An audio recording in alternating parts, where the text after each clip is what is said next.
Hello friends, मैं गौरव और एक क्विक क्वेश्चन। जरा बताओ वो कौन सा खिलौना था जिसकी एडवर्टाइजमेंट टीवी पर सबसे पहले दर्शाई गई थी? सोचो सोचो। तब तक आपको मैं एक टिप देता हूँ। यूके में बीवेयर, कभी भी पैंट मत बोलना वरना आपका भरता बन जाएगा, क्योंकि वहाँ पर पैंट का मतलब ट्राउजर्स नहीं बल्कि ट्राउजर। क्यों है कि रशिया के गाँव में गाँव के सारे लोग अचानक जहाँ खड़े जहाँ बैठे सब काम धंधा छोड़कर सो जाते हैं। अचानक से हाँ, गाँव के सारे लोग। और क्या आपने कभी एक 5 साल की बच्ची को पैदा करते हुए देखा है? 5 साल की बच्ची को? वेल, नहीं देखा तो डोंट वरी, मैं आपको बताऊंगा सब कुछ और आपके सारे सवाल का झट से जवाब भी दूंगा। आपको ये भी जानने मिलेगा कि दुनिया का सबसे पहला खिलौना वाला एड कौन सा था। So stay tuned, बहुत ही इंटरेस्टिंग वीडियो है। Let's get on with our today's fact की बातें। Number 1, रहस्यमय बीमारी। अब दोस्तों, अगर मैं आपसे कहूँ कि एक ऐसा गाँव भी है जहाँ दिन दहाड़े एक साथ तादाद में पॉपुलेशन में लोग अचानक से खड़े खड़े या बैठे बैठे सो जाते हैं, तो क्या आप मेरी बात पे विश्वास करेंगे? वेल, रशिया के बाजू में कजाकिस्तान के छोटे से गांव कलाची में सन 2013 में एक ऐसी इंसिडेंट एक बार हुई थी। नहीं, एक बार नहीं, असल में बार हुई थी। बच्चे से लेकर बूढ़े सभी अचानक से थक हार कर चलते चलते जमीन पर गिर गए और खर्राटे मारने लग गए।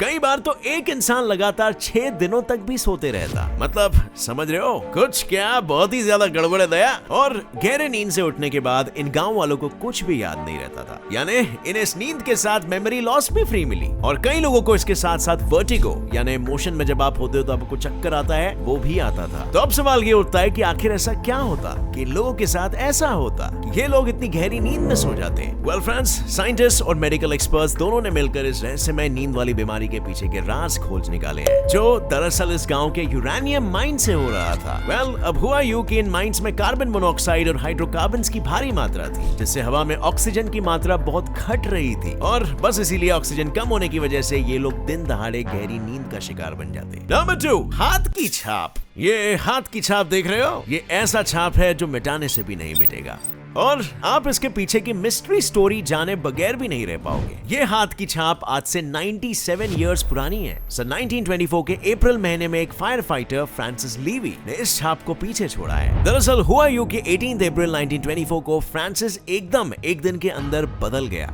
यानी जो हंसता खिलता फ्रांसिस सभी जानते थे, वो आज के तारीख पर एकदम बेजान और मुरझाया सा हो गया। और उसके फायर फाइटर दोस्तों ने जब उससे पूछा कि उसे अचानक से क्या हो गया भाई, तब उसने कहा कि मुझे ऐसा एहसास हो रहा है कि मैं आज मरने वाला हूँ। और उसके मुंह से मौत शब्द निकला ही नहीं कि मौत खुद उसे लेने उसकी ड्राइवर बन के आ गई। यानी फायर का अलार्म बजा और फ्रांसिस अपने साथियों के साथ एक बिल्डिंग में आग बुझाने निकल पड़ा, लेकिन इस आग को बुझाते बुझाते वो खुद इस आग की लपटों में लिपट गया। इस तरह उसके मौत की एहसास वाकई में सच साबित हुई। लेकिन कहानी का असली क्लाइमैक्स तो अब आता है। जिस दिन फ्रांसिस की मौत हुई उस दिन वो अपने फायर स्टेशन की एक खिड़की साफ कर रहा था और जाते जाते वो अपनी हाथ की छाप पीछे छोड़ गया, जिसे कई बार मिटाने पर भी वो नहीं मिटता है। और कैन यू बिलीव इट, पूरे 20 सालों तक ये छाप वैसे का वैसे ही पड़ा रहा, कोई भी इसके मिस्ट्री को सुलझा न सका। पर आपको क्या लगता है फ्रेंड्स, क्या वाकई में या ये कोई पब्लिसिटी स्टंट है? नीचे कमेंट करके जरूर बताना मुझे। नंबर 3, बेचने चला एयरपोर्ट। अब भाई लोग, क्या मुझे कोई बता सकता है कि कोई एयरपोर्ट कैसे बेच सकता है भाई? वो भी असली नहीं, नकली एयरपोर्ट। हाँ, और सबसे हैरानी की बात तो ये है कि सिर्फ $242 मिलियन यानी कि 2421 करोड़ में ये नकली एयरपोर्ट बेचने का कारनामा कर दिखाया नाइजीरिया के इमैनुअल नूडे ने। अब नूडे है, वुड है, वो आप ही मुझे नीचे बताओ, मुझे नाइजीरियन लैंग्वेज की प्रोनाउंसिएशन नहीं मालूम। ओके, बट एनीवे फ्रेंड्स, इसे कोई चिंदी चोर समझने की गलती बिल्कुल मत करना। ये महाशय तो पहले से यूनियन बैंक का फॉर्मर डायरेक्टर रह चुका है और इस शाने फॉर्मर डायरेक्टर ने प्रेजेंट डायरेक्टर और बैंक गवर्नर को अपनी एक्स पोजीशन का नाजायज फायदा उठाते हुए कन्विंस कर दिया कि नाइजीरिया में फ्यूचर में जो एयरपोर्ट बनने वाला है उसे हम सिर्फ 2421 करोड़ में खरीद सकते हैं और इसके फलाने फायदे हैं। इनफैक्ट आप बिलीव नहीं करोगे, पर ये दोनों हायर लेवल वाले लालची बैंक कर्मचारी बिना किसी एविडेंस के ये नकली एयरपोर्ट खरीद लिए। और अब होना क्या था, ये बंदा चूना लगा के अपनी दलाली की मोटी रकम लेके निकल लिया। लेकिन उससे भी ज्यादा चौंका देने वाली बात ये थी कि पूरे 3 सालों तक इन दोनों गधों को पता भी नहीं चला कि वो ठगे जा चुके हैं। यानी ये स्कैम 1995 से 1998 तक चलता रहा और ये बकायदा आज की डेट में भी इतिहास के सबसे बड़े बैंकिंग फ्रॉड में तीसरे नंबर पर आता है। नंबर 4, कॉपीराइट का नो राइट। अब फ्रेंड्स, एक जमाना ऐसा भी था जब कॉपीराइट शब्द का कोई नामो निशान नहीं था, और इस बात की खुशी यूट्यूबर से ज्यादा और किसको हो सकती है। और ये जमाना और कोई नहीं बल्कि अपने वर्ल्ड फेमस विलियम शेक्सपियर के दौर का था। तो जरा सोचो क्या होता होगा इनके फेमस प्लेस और राइट अप्स का बिना किसी लीगल राइट्स या प्रोटेक्शन के। बिना कॉपीराइट के जमाने में हर कोई एरा गैरा नथु गैरा बड़े बड़े राइटर्स और आर्टिस्ट के प्लेस और राइट अप्स को छापता और अपना डुप्लीकेट सा अबिबास वाला माल बेचता। और तब इस समस्या का समाधान निकाले तो कैसे निकाले। बहुत सोच विचार करने पर इस समस्या का सिर्फ एक समाधान निकला, और वो था ऑन द स्पॉट डायलॉग्स बोलकर एक्टर्स की मार देने वाला सोल्यूशन। यानी एक्टर स्टेज पे तो चले जाते पर उन्हें अपनी लाइंस वगैरह कुछ मालूम नहीं होती, और उन्हें हजारों ऑडियंस के सामने ऑन द स्पॉट पर्दे के पीछे से उनकी एक्चुअल लाइंस और डायलॉग्स को विस्पर की जाती, और फिर वो उस डायलॉग्स में इमोशन भर भर के उसे डिलीवर करते जैसे मैं कर रहा हूँ।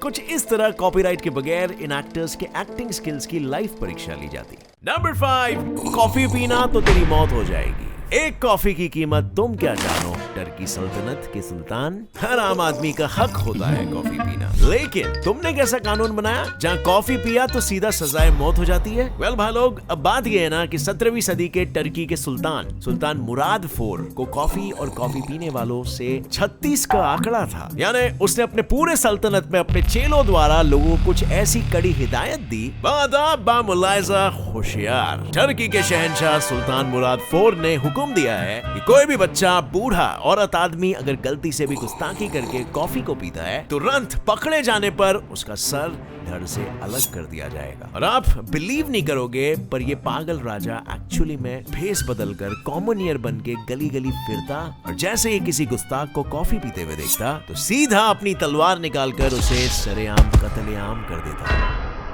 अब मे भी आप सोचोगे कि साला कॉफी तो पिया है, चोरी थोड़ी ना की है, इतना या खुन्नस किसी राजा को कॉफी के साथ। आपको बता दूं, दरअसल राजा का ऐसा मानना था कि जो लोग कॉफी पीते हैं वो लोग एकदम शांत और गंभीर हो जाते हैं, और तब वो उसके राज्य के खिलाफ बगावत करते हैं। तो बस अपने इस बेतुकी के खौफ या कह सकते हैं इनसिक्योरिटी के कारण ये सुल्तान गली गली भटक कर कॉफी पीने वालों को सीधा ऊपर टपका देता। नंबर 6, वजन घटाओ और सोना कमाओ। मैं बहुत परेशान था। मोटापे की वजह से मेरी गर्लफ्रेंड मुझसे नफरत करने लगी थी, और उसकी गोल्ड की डिमांड भी पूरी नहीं कर पाता था मैं। फिर मुझे पता चला दुबई गवर्नमेंट की वो स्कीम जिसने मेरी झंड सी जिंदगी में घमंड ला दिया।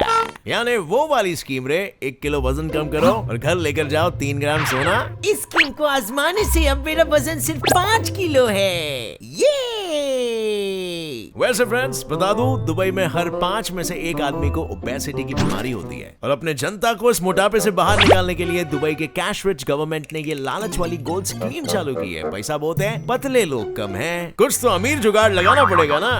अच्छा हुआ आपने स्कीम चालू किया, मैंने वजन कम करके मेरी गर्लफ्रेंड को सोने ला कर दिए, और अब हम खुशी खुशी एक साथ जिंदगी बिता रहे हैं। वाह, थैंक यू अल हबीबी दुबई शेख की गवर्नमेंट। नंबर 7, मेरा बच्चा बहुत ही गंदा है। कितना काला खलौटा बच्चा है, कैसी चपटी नाक है इसकी। भला ऐसा कोई छोटे बच्चे को कहता है क्या? लेकिन आपको जानकर शायद झटका लगेगा, पर थाईलैंड में बच्चों की तारीफ ऐसे ही की जाती है, माँ कसम। दरअसल थाईलैंड में अक्सर मेरा बच्चा गंदा है मतलब बच्चा अच्छा है कि खूबसूरत और आकर्षक बच्चों को बुरी आत्माएं लेकर जाती है। तो उनसे बचने के लिए थाईलैंड में बच्चों की तारीफ करना या उनके बारे में अच्छी भली बातें बोलना अशुभ माना जाता है। और वही हमारे यहाँ पर अगर कोई बच्चे को ऐसा वैसा बोल दे तो देखो मम्मियाँ कैसे एक दूसरे की बाल नोचने लगती है। नंबर 7, दुनिया की द यंगेस्ट माँ। अब फ्रेंड्स, अगर मैं कहूँ कि एक 5 साल की बच्ची ने एक दूसरे बच्चे को जन्म दिया, तो क्या आप मेरी बात पर विश्वास करोगे? I mean, कोई 5 साल की उम्र में कैसे बच्चे को जन्म दे सकता है, राइट? गौर से देखिए इस 5 साल की नन्ही मुन्नी बच्ची को। इसका नाम है Lina Medina. Nice rhyming. But आज से 82 इयर्स पहले यानी सन 1939 में इस बच्ची का पेट अचानक से सूज कर बढ़ने लगा, और ये देखकर इसके माता पिता तुरंत इसे अस्पताल ले गए, जहां उनके क्या अस्पताल में मौजूद सभी डॉक्टर्स के तक होश उड़ गए, क्योंकि ये 5 साल की बच्ची उस वक्त 7 महीने के बच्चे को अपने गर्भ में लेकर घूम रही थी। और इस चेकअप के जस्ट 6 हफ्तों बाद लीना ने एक हेल्दी बेबी बॉय को 5 साल 7 महीने और 21 दिन की उम्र में जन्म दिया, और तब से लेकर आज तक वो दुनिया की द यंगेस्ट माँ का खिताब जीत कर बैठी है। लेकिन असली सवाल तो ये है ना कि लीना आखिर प्रेग्नेंट कैसे हुई और कौन है इसके बच्चे का बाप? इसी सवाल का जवाब ढूंढते ढूंढते पुलिस लीना के असली बाप तक पहुंच गई, इस शक में कि कहीं लीना के बाप ने तो उसका बलात्कार नहीं किया, क्योंकि उसके खुद के बाप के अलावा उसके इर्द गिर्द कोई दूसरा मर्द नहीं था। पर अफसोस, इस सवाल का असली जवाब आज की डेट में एक राज बनकर ही रह चुका है, क्योंकि लैक ऑफ एविडेंस के चलते लीना के पिता के खिलाफ कोई कुछ नहीं कर सका। लेकिन आपको नीचे कमेंट करके बताना आपको क्या लगता है। नंबर 8, दुनिया का पहला खिलौने वाला एड कौन सा था?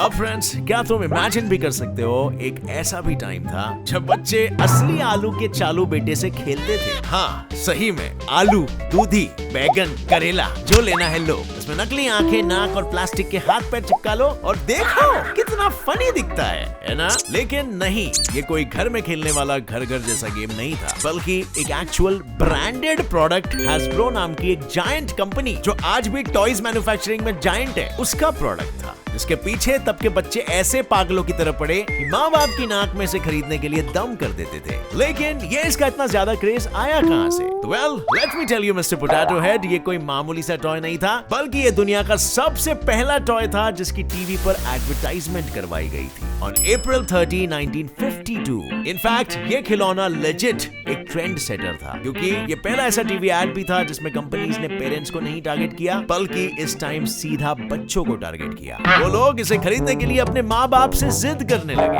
And that was a success, क्योंकि बस तब से लेकर आज 2021 तक बच्चे इसके लिए जिद करते ही आ रहे हैं। लेकिन बस इसमें आज असली सब्जी नहीं यूज की जाती, बल्कि आपको एक प्लास्टिक वाला आलू पहले से ही अंदर टॉय में ही मिलेगा। So friends, अब आ गया है रिडल हार्ट, यानी आप मेरे इस छोटे से सवाल का सही जवाब दोगे और नीचे कमेंट में मैं आप पर अपना दिल बरसाने लगूंगा। तो चलो झट से मुझे बताओ, वो कौन सी चीज है जिसकी आंखों में अगर उंगली डालो तो वो अपना मुंह खोल देती है?